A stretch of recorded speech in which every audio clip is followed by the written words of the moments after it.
Oke, welcome back to Silent Trader Academy Channel. Jadi masih berjumpa kembali dengan saya Om Silent di kesempatan morning briefing hari ini, tanggal 2 Juli 2020 ya, tepatnya hari Kamis. Dan biasanya hari Kamis itu secara historical market akan turun.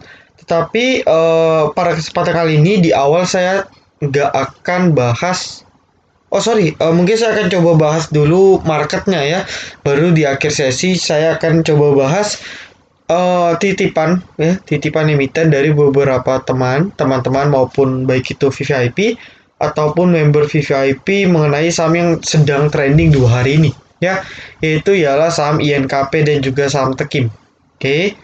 Nah, sempat viral karena memang kenaikan labanya yang signifikan ya, di kisaran 300% seperti itu ya, berdasarkan dari laporan keuangan Q1-nya, kuartal satunya. Nah, nanti saya akan bahas di belakang, tetapi kita langsung mulai dulu dari prediksi indeks ya.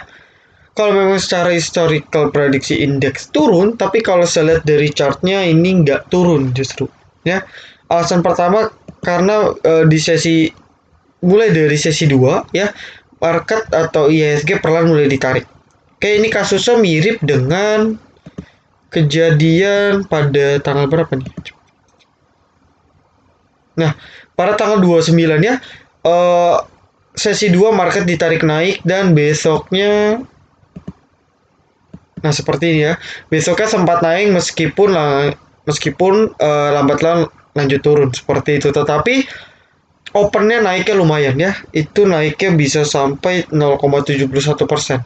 Ya jadi apa istilahnya, kejadiannya mirip ya, saya lihat kejadiannya mirip, ditarik naik ya, perlahan naik dari sesi 2 langsung closingnya pun ditarik naik lumayan banyak, dan kita harap kejadian serupa terulang ya.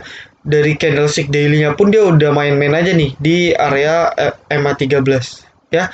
Dia main-mainnya di MA13, kebetulan dia close di atas MA13, tentu ini indikasi yang bagus lah. Oke.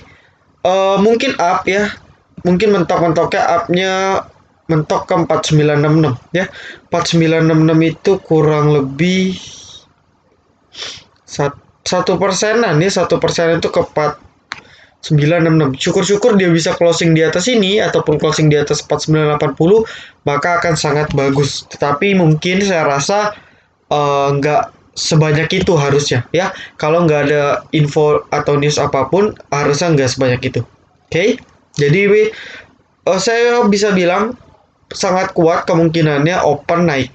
Oke, nanti sisanya bisa balik lagi, kendor-kendor lama-lama turun atau merah ya. Tapi tidak, kita bisa manfaatkan di awal sesi untuk memanfaatkan profitnya. Sebagian member VVIP juga ada saya selipkan beberapa saham blue chip ya, dan semoga bisa ya 1-2% dapat sudah cukup. Oke. Nah, mungkin tanpa panjang lebar lagi saya akan coba bahas langsung mengenai, oh ya sebelum itu kita cek dulu pergerakan market seperti biasa, hanya buat review saja ya. Jadi bursa Asia masih kompak ya, Dow pun ya, Dow-nya juga sudah mulai loyo ya, mungkin artinya market akan naiknya terbatas lah ya. Ini sih saya recording masih malam hari. Nanti kalau teman-teman cek misalnya Dow masih kurang lebih seperti ini pergerakannya, dan bursa Asia masih pergerakannya standar, naik turunnya nggak signifikan, itu tandanya market masih sangat potensial untuk up pada saat open. Oke. Ya, Kamis merah-merah-merah, Jumatnya hijau. Ini historical aja sih. Tapi kalau kita lihat asing pun masih terus mengguyur bursa kita. Ya, belum ada tanda-tanda bagi pengguna foreign flow. Ini belum ada tanda-tanda bahwa asing akan akan kembali, istilahnya belum ada. Ya, bahkan dari 3 bulan terakhir pasar regulernya pun itu sudah tembus 20 triliun. Ya, dan year to date sudah tembus 32 triliun asing yang kabur dari bursa. Seperti itu. Dan ini tentu menjadi khawatir. Kenapa? Karena mau bagaimanapun asing tetap penting jika kita ingin IHSG kita bisa naik seperti itu. Kenapa? Karena memang percaya nggak percaya, suka nggak suka, asing ataupun bandar lokal ya asing itu juga bandar, tapi bandar asing seperti itu, bandar asing maupun bandar lokal ini sangat penting bagi kehidupan para trader ataupun investor. Kenapa? Karena kalau nggak ada mereka, harga saham itu nggak mungkin naik atau turun. Ya, kalau cuman isinya investor retail seperti kita, pasti naik dikit turun. Ya, turun dikit naik. Jadi benar-benar stagnan atau sideways. Tapi sekali asing yang gerak, harga saham perbankan bisa naik. Harga saham bisa turun. Sehingga kita bisa memanfaatkan untuk make profit yang lebih banyak seperti itu. Oke, ini sekilas gambaran saja ya. Kalau naik mungkin teman-teman bisa perhatikan sektor-sektor yang sudah cukup turun banyak. Oke. Wika ya, ini sektor konstruksi mungkin harusnya rebound ya. Ini sudah turunnya terlalu banyak ya, volume juga kecil. Artinya memang penurunan ini bukan pure karena keinginan pasar ya. Jadi masih tertahan juga di moving average ya, kita harapkan dia akan terpantul lah hari ini ya. Kita harapkan akan terpantul. Nah, perbankan yang jelas bisa dilirik ya. Kalau kita cek ini masih tertahan juga ya. BBRI juga masih tertahan. BBRI closingnya pun hijau. BMRI sudah hijau ya. BBTN pun juga sudah hijau. Nah, tandanya ini bisa saja market kalau opennya naik ya, setidaknya kita bisa taking profit pada saat open market seperti itu. Oke. Nah, kita lanjut ya ke pembahasan dari Ciwi Kimia ya atau Tekip. Nah, sebelum itu saya mau mengingatkan teman-teman ya, jadi buat hari Minggu nanti khususnya member VVIP ya, sebenarnya ini nggak wajib, tapi kalau nggak ikut ini teman-teman akan kesulitan. Kenapa? Karena di welcoming party ini di hari Minggu, nanti info detail akan saya umumkan pada hari Jumat ya, setelah market libur. Nah, intinya apa? Intinya welcoming party ini pertama emang free, siapapun boleh ikut, tetapi saya buat welcoming party ini referensinya itu lebih ke teman-teman yang baru join ke VVIP. Kenapa? Karena pada pertemuan nanti di welcoming party, saya akan coba menjelaskan bagaimana cara trading kita dan menjawab berbagai pertanyaan teman-teman yang masih bingung tentang cara baca menu pagi, menu sore, dan sebagainya. Oke, jadi yang mau ikut itu free, nanti saya akan share linknya ke grup. Ya, jadi coba luangin waktu hari Minggu siang ya, mungkin 1-2 jam saja cukup, sehingga teman-teman nggak sia-sia, teman-teman sudah bayar, dapat sahamnya yang akurat, rekomendasinya, tetapi karena salah trading, dalam arti salah paham seperti itu, sehingga jadinya loss ya, itu kan sungguh disayangkan. Oke, itu saja informasi dari saya, kita lanjut ke pembahasan dari Ciwi Kimia. Oke.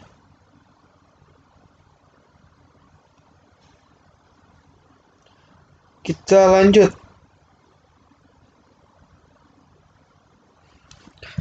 Nah, ini viral ya, saya belum cek INKP-nya tapi saya rasa sama. Ya, jadi sebenarnya keuntungan ataupun kerugian selisih kurs atau neto ya, itu sangat banyak di laporan emiten Q1. Kenapa?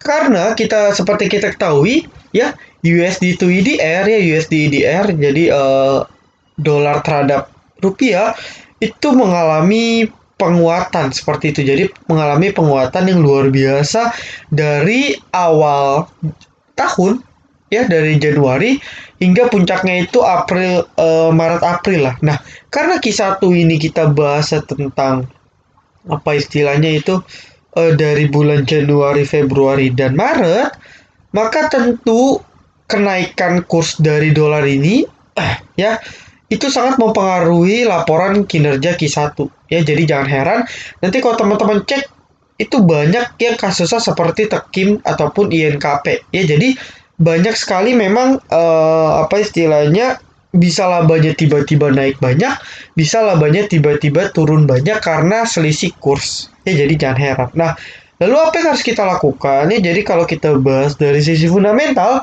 kalau saya pasti akan ngitung secara adjustment. Jadi saya melakukan adjustment, saya melakukan penyesuaian. Jadi saya lakukan hitung ulang di mana saya akan mengeluarkan keuntungan ya, keuntungan selisih kurs ini dari perhitungan laba ya. Jadi kalau harusnya misalnya ini laba 67.000 US dollar ya, karena Tekim ini pakai USD, oke. Karena dia pakai USD, saya akan mengeluarkan 67.000 US dollar ini, oke. Ini di dalam apa ya? Dalam ribuan dolar, berarti saya akan buang 67 juta dolar ini ya ke dalam perhitungan laba, sehingga ya penghasilan komprehensif netonya ya, bukan penghasilan komprehensif ya, kita pakai yang laba neto saja, net profit, oke. Kalau dikurangi 156, maka itu kurang lebih hanya sekitar 90 ya, 90 ribu ya, 90 ribu atau 90 juta US dollar ya. Masih naik ya, masih naik. Kenapa? Karena setelah kita cek ya, saya sempat screening, saya baru screening lebih tepatnya, pendapatannya sebenarnya turun, teman-teman. Pendapatannya sebenarnya turun kurang lebih pendapatannya turun berapa ini? 300 ribu ke 260 ribu, itu kurang lebih turun sekitar 10% ya. Pendapatannya turun 10%, tetapi ya costnya dari si Tekim ini turunnya lebih banyak ya.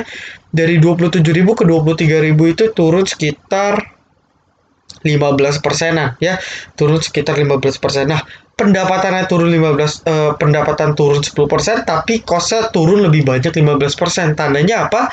Tandanya si Tekim ini lebih efisiensi dalam mengelola perusahaannya, sehingga ya bebannya atau cost dari perusahaannya, terutama cost of goods sold-nya ya, cost of goods sold ini bahasa lebih ke bahan baku ya, operasional utamanya lebih ditekan biayanya, sehingga perusahaan lebih efektif dan efisien seperti itu ya. Hasilnya apa? Hasilnya laba brutonya maupun laba operating profitnya itu masih naik ya. Jadi meskipun penjualannya turun ya, tetapi berkat keefisiensian dan juga apa istilahnya, keefektifan perusahaan dalam menekan biaya, sehingga Tekim ini ya masih berhasil mencatatkan laba seperti itu ya, operating profitnya masih naik. Oke, di luar dari kurs ya, kalau kita keluarkan kurs ya memang Tekim ini masih profit ya. Jadi apakah secara fundamental Tekim masih bagus? Ya mungkin kita harus saya pun juga harus analisa lebih jauh lagi ya. Saya harus lihat cash flow-nya, saya harus lihat harga pulp-nya ya, apakah harga pulp ini atau harga kertas ini sudah dalam fase uptrend atau tidak ya. Tetapi kalau kita based on Q1 saja, maka saya bilang bahwa Tekim ini bukan kenaikan palsu ya. Jadi kalau baiknya bilang, itu cuma untung kurs tuh, tetapi kalau kita keluarkan ternyata memang Tekim ini masih bertumbuh, bahkan tumbuhnya 10% ya, dari Q4 ya, dari 2019 ke Q1-nya ya. QOQ-nya itu masih naik sebesar 100%-an seperti itu, jadi masih bagus. Nah, wajar kalau memang direspon oleh harga sahamnya itu direspon cukup banyak ya, direspon cukup banyak. Nah, dan kalau kita lihat secara teknikal ya,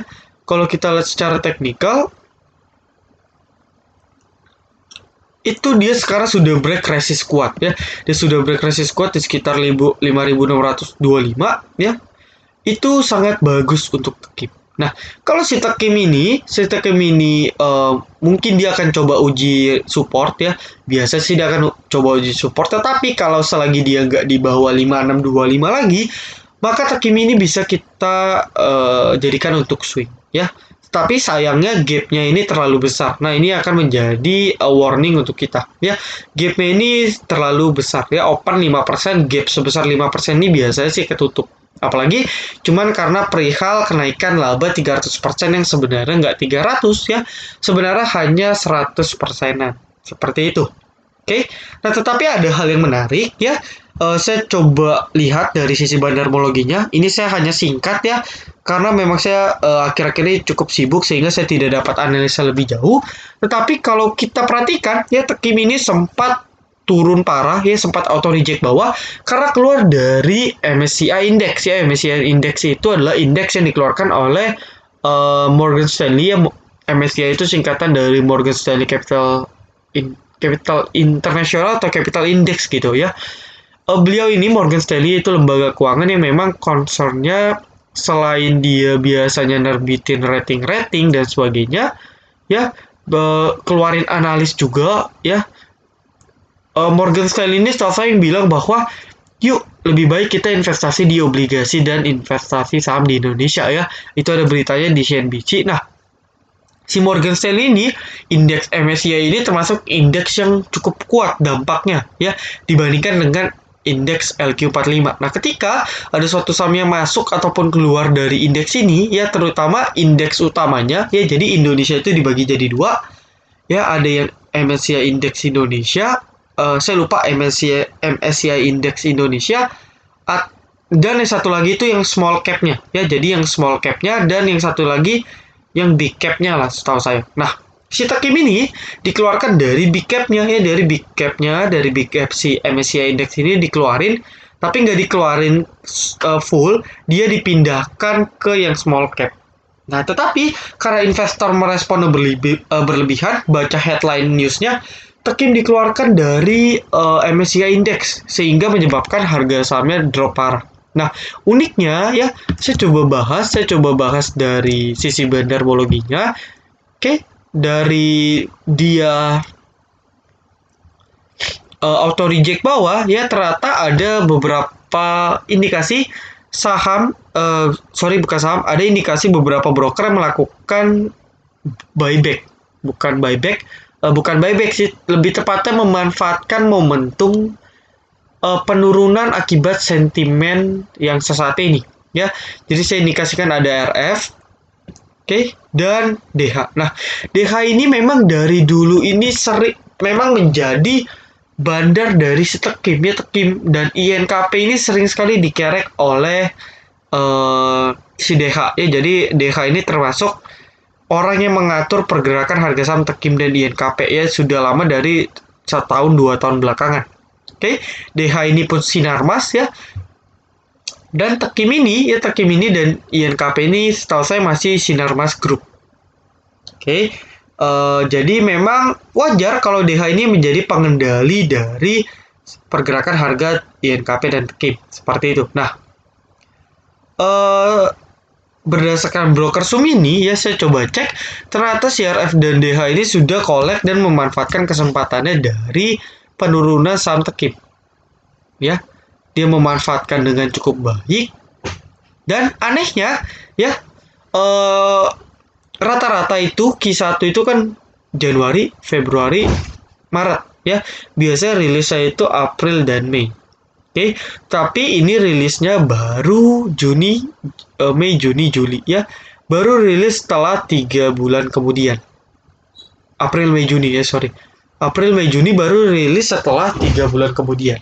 Ya, tentu ini cukup aneh ya, meskipun memang dari pihak Bursa Efek Indonesia sendiri melakukan pelonggaran dalam arti batas pelaporannya itu diperpanjang seperti itu, karena dikarenakan WFH dengan alasan WFH dan sebagainya, sehingga batas pelaporannya agak diperpanjang. Tetapi kalau diperpanjang terlalu jauh, apalagi ini sekelas saham, sekelas emiten Takim yang punya nama lah istilahnya di sektor pulp seperti itu. Di sektor paper memang Takim dan INKP ini punya nama, tapi kenapa baru rilisnya sekarang ya laporan keuangannya. Nah, ini menjadi hal yang aneh ya. Saya juga nggak tahu alasannya, saya nggak mau berspekulasi banyak, tetapi yang jelas ya, sekarang ini Takim sudah naik luar biasa ya. Naik dari sini, dari 4.700-an ya, which is itu adalah area average dari CRH dan DH. Nah, sudah profit sekitar 20% ya, sudah profit sekitar 20 sampai 30%. Oke. Jadi buat teman-teman yang mau entry ya, banyak yang nanya besok masih naik gak? Kalau lihat dari candle sih besok pasti naik. Oke, tetapi ya, saya prediksi mungkin closingnya akan seperti ini. Ya, closingnya akan seperti candle doji. Ya, mungkin open akan naik banyak, tetapi closingnya bisa saja ke harga open lagi ataupun turun. Mungkin seperti itu. Kenapa? Ya, karena memang harusnya investor sudah mulai menyadari bahwa kenaikannya ya, meskipun tetap naik, Ya, tetapi euforianya harusnya tidak sebesar ini. Ya, boleh euforia kalau kinerjanya ini terjadi di Q2 ya, dimana kita ketahui Q2 memang sedang hancur-hancurnya dan mereka bisa tetap survive dan profit. Nah, tapi karena Q1 ini sebenarnya market masih berjalan normal, ya jadi wajar saja kalau memang beliau si Takim ini bisa make profit ya, bisa labanya terus bertumbuh seperti itu. Kalau saya sih udah nggak ngincer. Jadi sebenarnya saya udah nggak gitu ngincer saham-saham yang terlalu euforia di efek news. Ya, saya nggak terlalu euforia. Ingat, ya ini sudah Q2 ya. Ketika market tiba-tiba drop parah, ya mau teknikal sebagus apapun, news bagus apapun, saham-saham seperti ini akan berguguran lagi ya. Dan juga nih ada gapnya terlalu besar. Saya sih expect-nya itu harusnya dia turun dulu ya, tapi ternyata enggak, ternyata masih dinaikkan ya. Jadi kalau kita cek eh, kalau kita cek pada perdagangan hari ini, ternyata masih dikerek naik ya. Jadi saya harapnya dia tutup gap dulu baru ideal, tapi ternyata enggak, bandara masih mutusin naik ya. Jadi saya nggak tahu tujuannya apa. Yang jelas bandara sekarang sudah profit 20 sampai 30% ya. Jadi kita harus berpikir ulang kalau mau trading. Bisa kita manfaatkan momentum kenaikannya ya untuk scalping aja 2-3%. Tapi kalau untuk hold terus saya rasa udah cukup tinggi ya. Kalau bisa kita antri di sekitar 5.600 ke bawah kalau mau. Oke.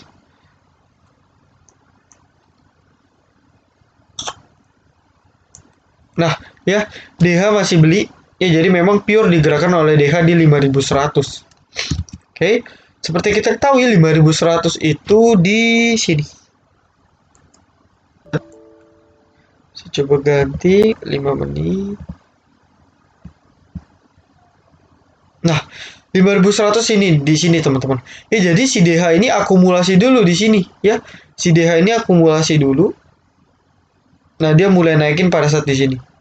Ya, dia malu mulai HK seperti itu dan baru naik dan seterusnya. Ya, jadi memang pure pergerakan TKM ini dimotori oleh DH dan RH. Ya, jadi kalau teman-teman besok lihat aja si DH ini jualan apa beli. Kalau masih beli kita boleh ikut, kalau udah dia buang atau distribusi besar-besaran kita bisa out dulu. Ingat, gapnya bawah besar dan ya memang teori gap itu nggak pasti ketutup. Tapi kalau saya lihat gap sebesar itu dan cuma karena efek news seperti ini, saya rasa harusnya ketutup. Kalau memang Takim ini masih mau melanjutkan kenaikan yang lebih tinggi lagi. Seperti itu. Oke, jadi itu sekilas pembahasan Takim dan sekaligus menutup morning briefing kita pada hari ini. Oke, jadi thank you sekali buat teman-teman yang sudah nonton video ini dari awal sampai akhir. Jangan lupa like, komen, dan juga subscribe. Jangan lupa nyalakan notifikasinya agar ketika kita update video-video terbaru, teman-teman bisa langsung update videonya ya. Jangan lupa ada promo spesial member baru mulai dari 100 ribuan saja ya. Jadi untuk info lebih lanjut chat ke saya Om Silent. Manfaatkannya, saya belum kasih kuota. Mungkin saya akan batasi kuotanya 30 hingga 40 orang saja yang beruntung mendapatkan promo spesial Juli ini. Kenapa promo spesial Juli? Karena Juli ini akan menjadi bulan berat untuk kita, bulan yang penuh tantangan dan bulan yang sangat misterius. Oke, maka dari itu kalau teman-teman trading gak ada mentor akan sangat bahaya seperti itu. Jadi mumpung ada promo, teman-teman bisa manfaatkan ya. Mungkin itu saya dari saya. Thank you banget buat teman-teman. See you in the next video. Silent Trader Academy. Be silent, be cuan.